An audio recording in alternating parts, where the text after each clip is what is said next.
For this first installment of Connecting with the Spirits, we felt the best place and the most appropriate place for us to start would be with Dennis at the Worcester Inn. Dennis was the first spirit that we really felt connected to.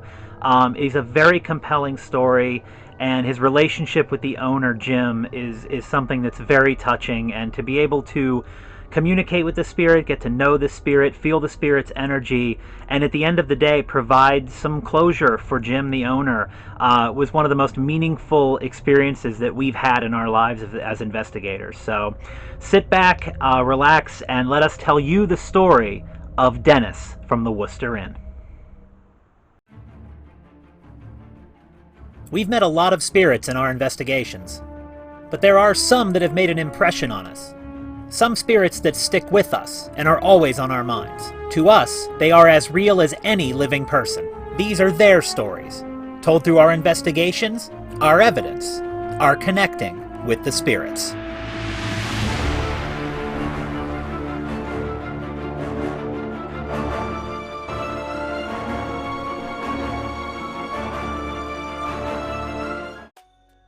On July 12, 2019, we arrived at the Worcester Inn to spend a night in the notorious Ghost Room. As is our standard practice, we attempted to interview both the owner and staff of the location to better educate ourselves on the paranormal activity that has been experienced over the years. This is when we first met Jim Bulow, who has owned the Worcester Inn for over 10 years. He checked us in, and we briefly talked about why we were there. He politely said he was busy at the moment, but would love to talk about it more with us later. To be honest, we've heard that one before, so we weren't expecting to see much more of him. We couldn't have been more wrong. As we ate dinner at the restaurant, he came over to our table and spent the next hour telling us of all the paranormal encounters he and his staff have been experiencing. He even gave us the keys to 3 other rooms where activity has been reported. One of the stories that he told us was especially personal for him. His longtime resident and close friend Dennis had passed away in room 217 less than a year before. He was found in that room, and no cause of death was ever identified. Jim expressed regret that he was unable to say goodbye to his close friend. He asked us to try and communicate with Dennis while we were there. This was our first introduction to Dennis, and we wanted to do everything we could to try and communicate with him, not only to repay Jim for the hospitality he was showing us, but to also try and give him and Dennis some closure. We went straight to work. We spent much of our time that first night in room 217, where Dennis was found dead. Beyond communication, we also wanted to see if we could discover how Dennis had died, which had never been determined.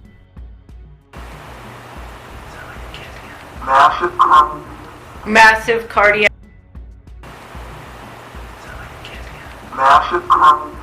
Massive cardiac.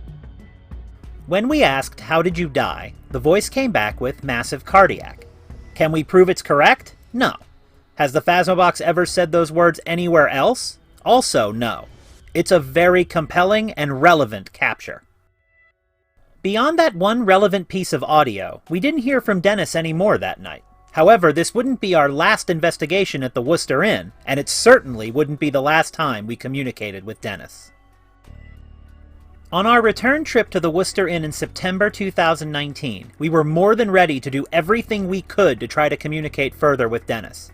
Since Dennis was fond of alcohol, we set up an experiment in the bar area where I poured 2 drinks, one for myself and one for Dennis, to see if he would join me. For this experiment, we used the SLS camera to see if we could map in any figures on the opposite side of the bar from where I was standing.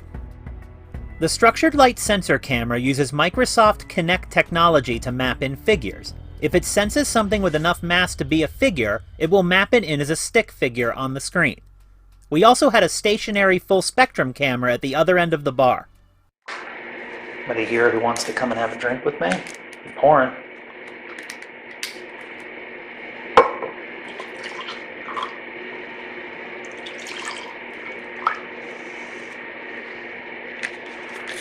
One for you, one for me.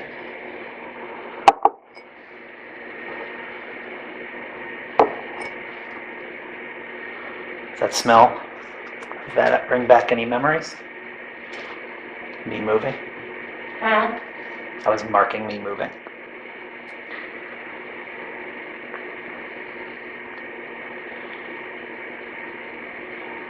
Did you celebrate any happy times at this bar? with a drink?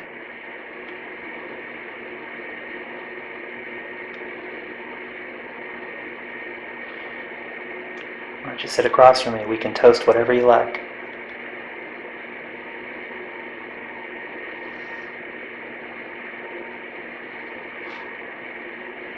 How long's it been since you were able to talk?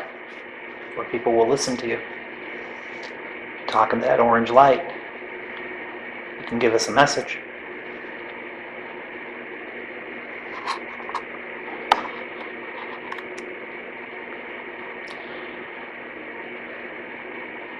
I hate to drink alone. So you want to grab the glass across from me? We'll toast. Just reach out and grab it.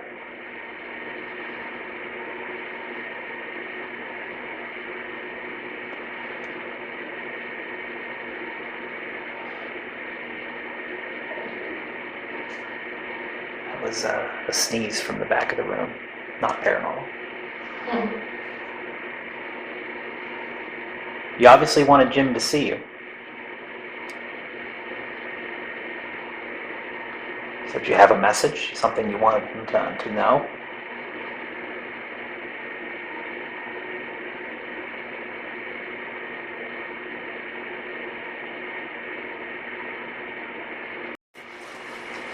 Dennis, are you here?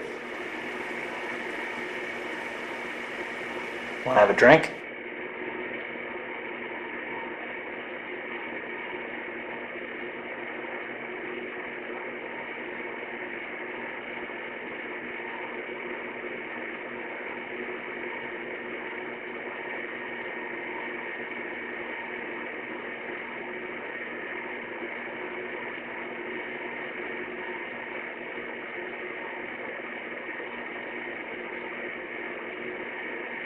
Is that your energy?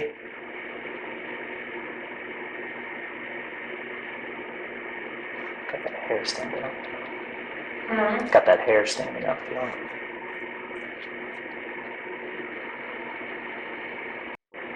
Drove a long way to have a drink with you, Dennis. Just reach out and grab it. Grab it. It's right there for you, man. It's blinking. Keep trying. I spiked it at orange. Wow.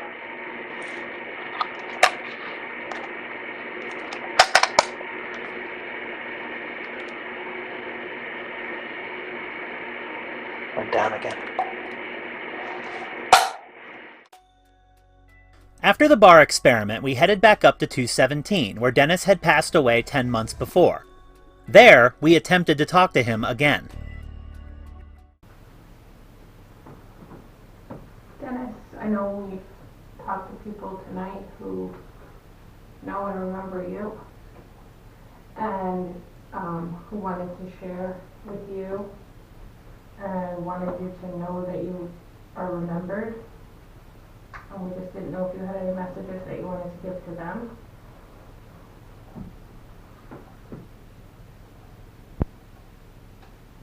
Are you turning on the mouth?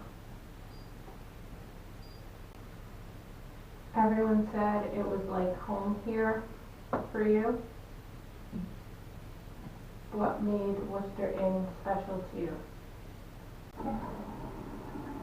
Are you the one that makes that toilet flush?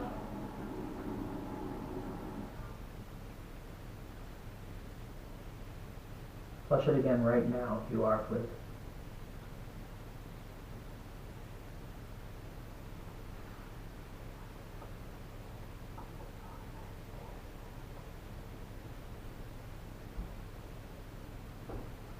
We talked to a gentleman tonight who knew you. Said this place was very special to you. Remember his name?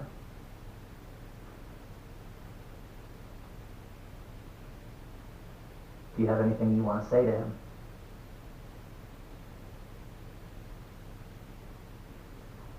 In a minute, we're going to give you an opportunity to talk through the device that we used with you last time that we believe we communicated with you.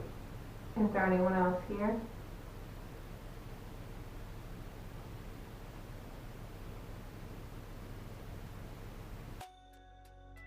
The next room where we attempted to contact Dennis was in room 303. We were unable to investigate this room back in July because it had been rented out.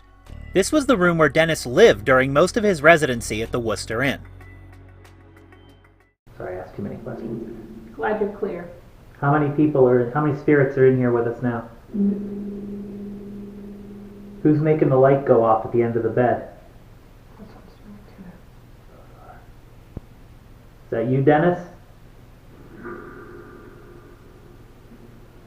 Hey, Dennis, how you doing? Dennis, you were very loved. They wanted us to make a point to talk to you tonight. That's why they let us in this room. Everybody had something good to say about you. Everybody had a good story. Is there anything you want us to tell them? A message from you?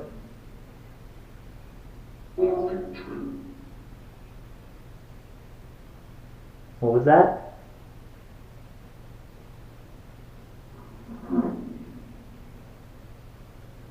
I know that that Jim was kind of relieved to know that a few people had passed from here at breakfast because they felt comfortable here.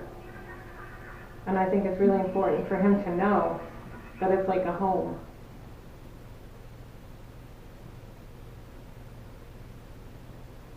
I think it's important for Jim to know that he has family connected to the inn. Dennis, before we leave this room, is there anything you'd like us to say to anyone, to Jim?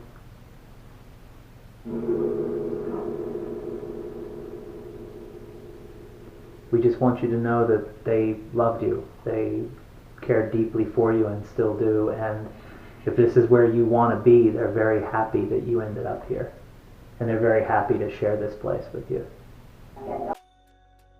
At this point, we thought we were done communicating with Dennis for the night. We moved over to room 218, where we hoped to get some answers regarding an intense experience we had in this room with a territorial spirit in our last investigation. Apparently, Dennis came along with us, as we had one of the most meaningful and touching exchanges with a spirit that we've ever experienced in this room. How many of you were in here? One. What's your name?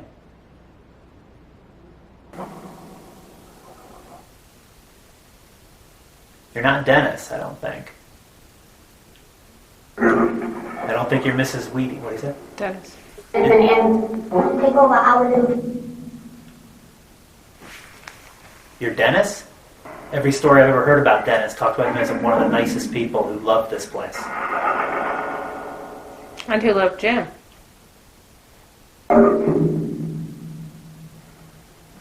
You can't want to send me away from Dennis. I brought you out. What? I don't think you're Mrs. Wheaty. What is it? Dennis.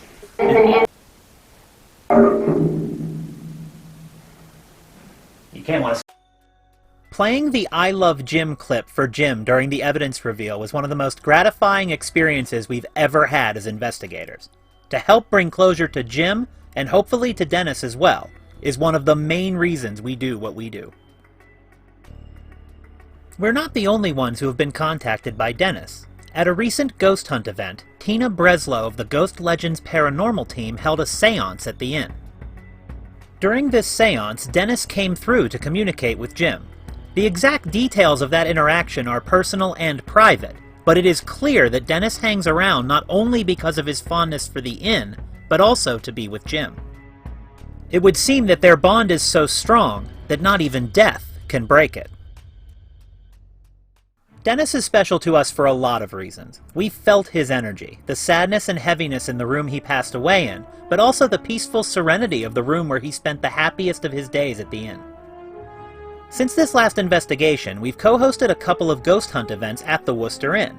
As we give a tour of the building, the groups have always asked us why we say hello to Dennis every single time we enter room 217 or room 303. Our answer is always the same. It's his room. Through our investigation and experiences, Dennis has become as real to us as any living person. He's become a friend. While we have come a long way in communicating with Dennis, we feel he has a lot more to say. We hope to be back to visit with our friend Dennis very soon and continue to tell his story through his words.